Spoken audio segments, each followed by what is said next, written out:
Now, you know I don't believe in talking about nobody. Oh, Lord, hold on. But I gotta say this. This girl just walked by me with a onesie on. If she don't look a mess, Lord Jesus. Y'all, we got to do better. Black people, we got to do better. If you ain't got a onesie body, keep your ass out of the onesie. Ugh. She looks so bad. Your friend that's with you is not your friend. Ain't no way I would let my friend come out looking like a booger. Cause that's what she looked like, a booger. That is a mess, sis. That is a whole mess.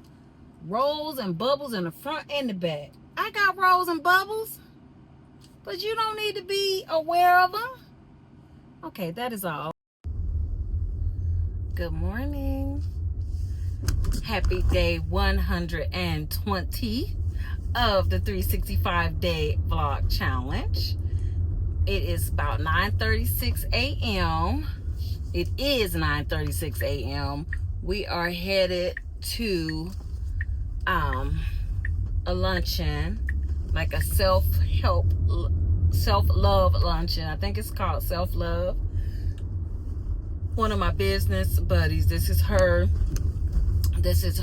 event. So it's a brunch, a ladies brunch and workshop. So I ain't got on a lick of makeup because right after this is my facial.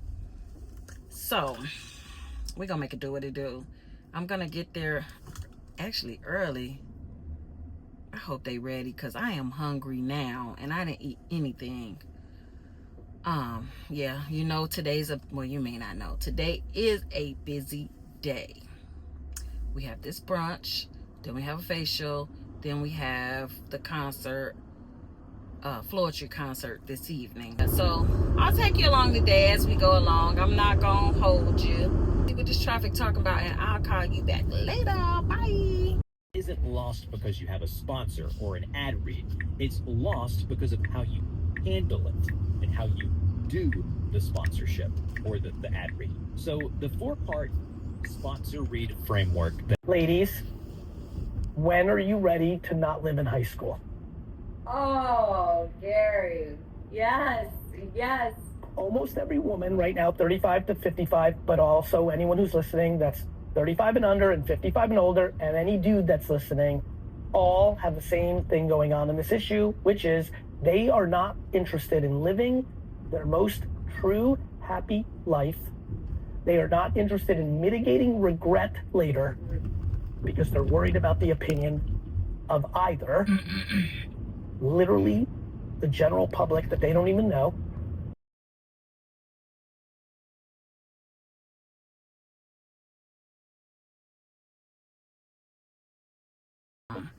All right, I have made it to the event. I'm about to go in. They look like they still setting up, but I'm gonna go on in and see if a hand is needed. If not, I'm gonna sit on down. So I will talk to you in a little bit. All right, bye.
The event was so good. I'm so happy that I came. This center is beautiful. I'm gonna have to come over here one day just to check it out, but it's getting mad out in here, so I'll check with you later. Bye. I'm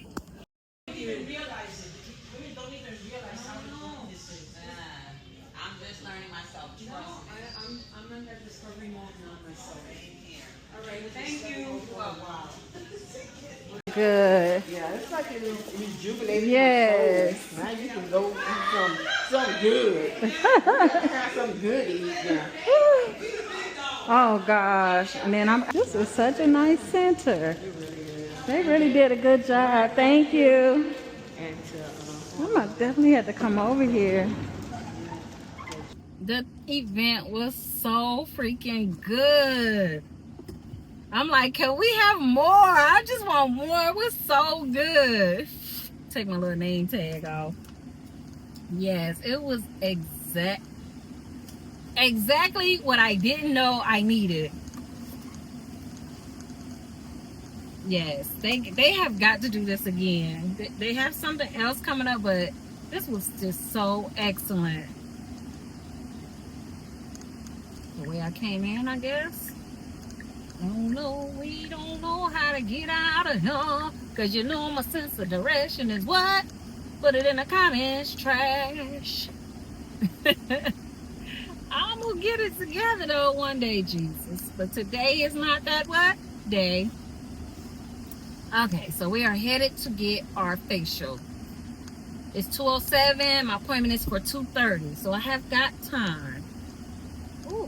Come on now, Eric, calm down. You're doing too much. Calm down. We're on 6th Street. Oh, sir, what are you doing? I hope you ain't doing nothing nasty. Okay, he fixing his clothes. I thought he was doing something illicit. I'm about to say, hold on, big boy. There's children in there. You'll be in jail before the sunset. Okay. This was such a nice center. Remember, I was like, oh, it's a sketchy part of town. It is a sketchy part of town, but they are revitalizing this area. It's still sketchy though. What is she doing? Mind your business. Mind your business. Alright, I will hop back on in a little bit and I'll chat to you later. I wanted to kind of recap while it's fresh on my mind, but also I need to stay focused because you know I'm gonna stay focused. By the way, how about the law? What do we forget about? Even get a second this time. Neither one of them. Correct. Okay, let's recap. Let me turn the ear up while we hit our facial appointment. So, some of the big takeaways that I took from this experience. Number one being that, you know, pushing myself out of my comfort zone and not trying new things, but just like today, for example, this is something that I would have never did on my own by myself. Yes, I knew that this was Tyra's event and that she was gonna be there, but at the end of the day, I would have had to introduce myself to new people. I didn't even know my other friend was coming, so that was just like a pleasant surprise. But she didn't even get there until like after I already did the hard work of introducing myself to 2 new people, 3 new people. It was 3 new people at the table. But I made some amazing connections. Like, God will put in your life, like put in your path exactly what you need when you need it. And had I not come to this experience, I would not have met the people that I just met. And I'm just like super thankful that I went, you know, that I did not let fear stop me and keep me from even just going to the event. And then going to the event with an open mind, an open heart, to see what it was. You know, I really didn't know what I was walking into, honestly. I just was like, this is my friend's event, I want to support her, she's dope people, so whatever it is, I know it's gonna be cool. So yeah, I'm just glad that I did that, like that I, you know, pushed past my fears and insecurities and did the thing. And I met some dope ass chicks. Like every single woman in that room, and it was a room full of women. The DJ was a man, but I didn't speak to him. But I'm just saying, like, every single interaction with every single woman that I had there was impactful, powerful, and needed in the moment that it was. Like, I left that event, I feel so full right now. Like, my cup runneth over. Is that the thing? Like, it was so freaking good. I mean, from different walks of life, different life experiences, different ages, different ethnicities, different educational backgrounds. A lot of educators in the room, a lot of therapists in the room, a lot of mental health professionals. But at the end of the day, like, every single person, it was interesting to see what they thought of themselves and what they thought of the pillars that we all came up with. I'll put them on the screen throughout this talk, but they have 5 pillars: self-awareness, self-care, legacy,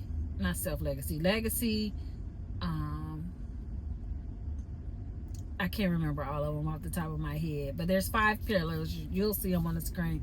But like, seeing how like-minded we all were with our thought process of how we define all of those things: self-awareness, self-acceptance. It was very interesting to see the responses that everybody had. There was very much so common threads throughout each of the answers. Even with us all having such vastly different life experiences and journeys. There was one other big thing that Tyra actually gave a stat, medical stat, like from one of the journals, I guess. But it was talking about, I think it was the Rwanda effect or a Rwanda study. I'm not quite sure. I'll have to text her later and ask her what it exactly was so I can look it up. But it mentioned that they tested the cortisol in babies born with mothers that went through like a traumatic event, and that the baby, even though the baby didn't go through the traumatic event, the baby's cortisol was elevated because the mother's cortisol was elevated. And not only that there was another little study, and she mentioned about, you know, having certain responses coded into your DNA. And it's like, what traumas did my mother and those mothers in my lineage go through that are hardwired, are hard-coded into my DNA, so that I still get a response consciously or unconsciously of certain things. And the first thing that popped to my head, and I think I even said it out loud, was slavery. Because yes, my mother, I don't know if this is because I was taught from a young age and I saw what our history was, and I was, you know, not in a leading way of, you know, white people are bad or anything like that, in a way that I was aware of, this is our history, this is what has happened to us in the past. These are things that even my own mother had to be careful of growing up, in treating white people a certain kind of way, because as a black person in America, it's dangerous. It has historically been dangerous for us to treat a white person a certain kind of way, right? Yes, times have drastically changed. However, there's still that thread of danger that I feel. I don't know if my younger nieces and nephews have that feeling of anxiety. That's the best word I can come up with right now. Is there is a feeling of anxiety that I have in certain situations. As a perfect example, I don't know if I think I talked about this on the vlog maybe a year or two ago. We had a situation at our house where there was a man that was drunk and he fell asleep in our yard, like on the sidewalk next to our yard, but he like sat down next to the tree. We don't have a fence. And he literally must have sat down next to the tree because he was just so drunk on the way back to his house that he just sat down, you know, leaning against the tree, and he must have fell asleep. So it's late at night, maybe 1 in the morning or so, midnight, 1 in the morning. And my husband was like, we gotta call the police. He needs to leave. Because we were trying to get him to wake up. Like, sir, what are you doing? You can't just, oh my God. They stopped in the middle of traffic. They're in the middle lane to turn into the plaza. They stopped in the middle lane to turn into a plaza that's on the right. They didn't stop our lane and the lane next to us, but she's just sitting there and not moving. Strike that from the record. But still, that's so ignorant. And then it's like, okay, well, go. We all are stopped because you have stopped traffic, and you just gonna keep sitting there. Pissed off to the highest of pistivity. So, back to what I'm saying. So, Jose's like, no, we got to call the police. He needs to leave. He can't be there. That's a liability. And I'm just like, I'm scared to call the police for anything. Like, I don't want to call the police on somebody. Yes, the police are the good guys. And if something happens, that's who I'm going to call to come help me. But I'm like, he's not hurting anybody. He's probably just asleep. Like, he's not doing anything. Jose's like, no, if something happened to him, if he died, then he's on our property and that's gonna be a problem. Like, he's looking at the bigger picture, but I'm looking at, okay, what if the police come and this thing gets, you know, we know there have been cases where the police have been called, and the person who called the police, the black person, the homeowner that called the police for a helpful situation, that there was nothing crazy going on, and they end up dead. Like, time after time after time after time. Like, this is historically what has happened. Yes, less and less so much now, but it has happened within the last 5 years. You know what I mean? And at that time, probably about a year prior, that's when the young lady that had called the police and she was having a mental health issue, they come into the house and they end up killing her.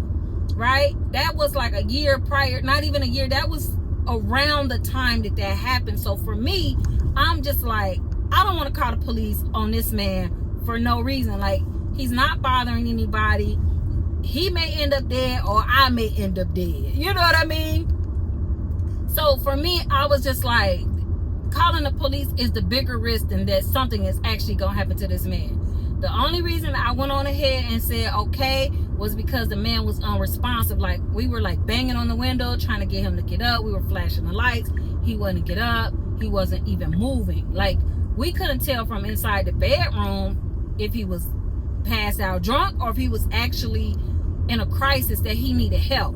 So I was like, I would feel terrible if this man died because he needed help and we just was like, you know, let him just, I didn't want to call the police because of my fear. So I just said, go ahead, call the police. And it was no problem. They came, they woke him up, and he walked, you know, I guess they asked for ID. But at the end of the day, he walked away. We didn't have no interaction with the police. They didn't knock on our door. They didn't ask us anything. But I was very much so afraid in that moment of the police coming for help, you know. And I put it in quotations because historically, you know, things happen to black people. I'm sorry, it is what it is. I'm not race baiting or anything like that. That's the truth. Those are the facts. And I have a real fear. Like, I am nervous knowing that I'm a law-abiding citizen, not doing anything wrong, but there's an anxiety I have that, you know, it's not always present, but in moments like that, that's when it's like I have this knot in my stomach that I'm worried that something could go wrong. Not that it will go wrong, but that it could happen, right?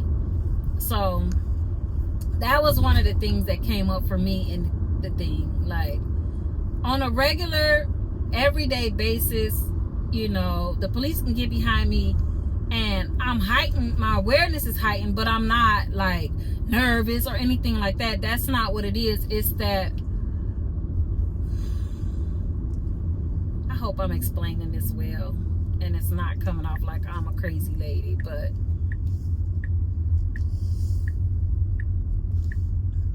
I don't want it to seem like I feel like the police is the enemy, because that's furthest from the truth. Like, it's just, I have an anxiety about situations with police and authority that I've never had a bad experience with a police officer. I've never seen in person a bad experience with a police officer. Every interaction that I've ever had with any authority has been pleasant and on par. They're doing their job, good officers, no problem. But that anxiety is real. It's really there. Like, I physically in my body have a reaction when presented with a case like that. And Jose is just like, I don't know, he can't get it.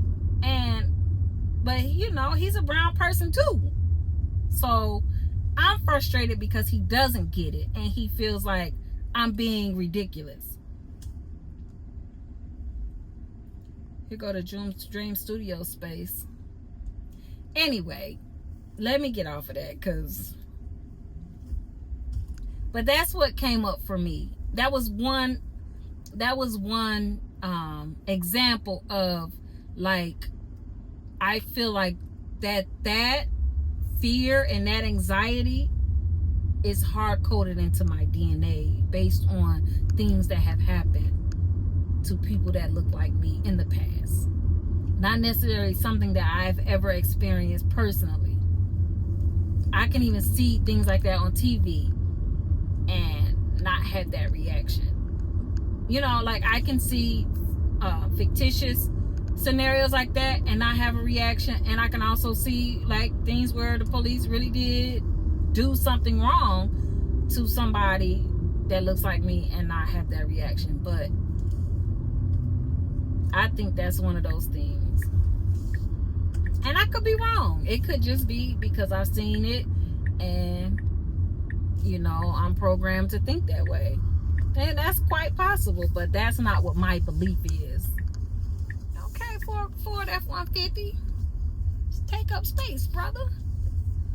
So I am here to get my facial, and I am right on the minute. I should just park here. No, I'm gonna go down so I can get closer. So I will see you after my facial, because I am literally, my appointment is at 2:30.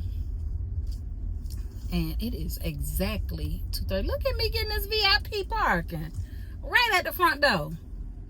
Right at the front door. All right, I'll talk to you later. Bye. I did not go get this girl no tip. Fuck, I'm gonna have to go and come back. Ain't no doubt about it. Okay, she said I got time to run and get cash, so she running late too. Thank you, Jesus. Won't he do it for his beloved? Won't he do it?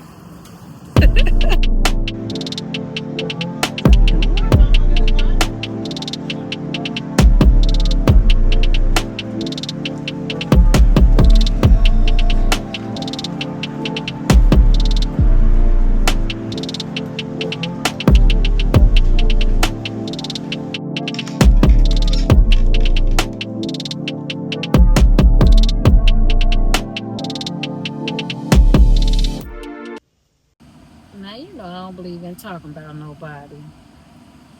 Oh, Lord, hold on. But I gotta say this. This girl just walked by me with a onesie on.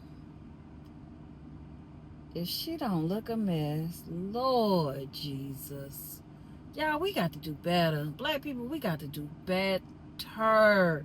If you ain't got a onesie body, keep your ass out of the onesie. Ugh. She looks so bad. Your friend that's with you is not your friend. Ain't no way I would let my friend come out looking like a booger. Cause that's what she looked like, a booger. That is a mess, sis. That is a whole mess. Rolls and bubbles in the front and the back. I got rolls and bubbles, but you don't need to be aware of them. Okay, that is all.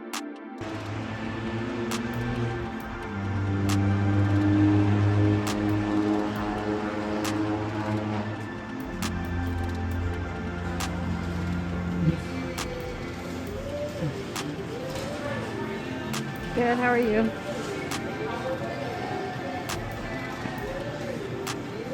It is 6:18. My sister called when I was in Just Salad, so I didn't get to tell you what happened. So I ordered Jose salad on the app.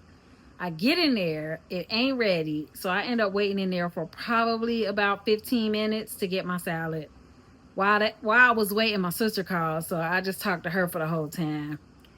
But now I'm running late because my goal was to leave here by 7, and it's already 6:20. So I gotta go in here, hop in the shower. Let me check this dress, because Lord knows. Okay, it looks like it's okay.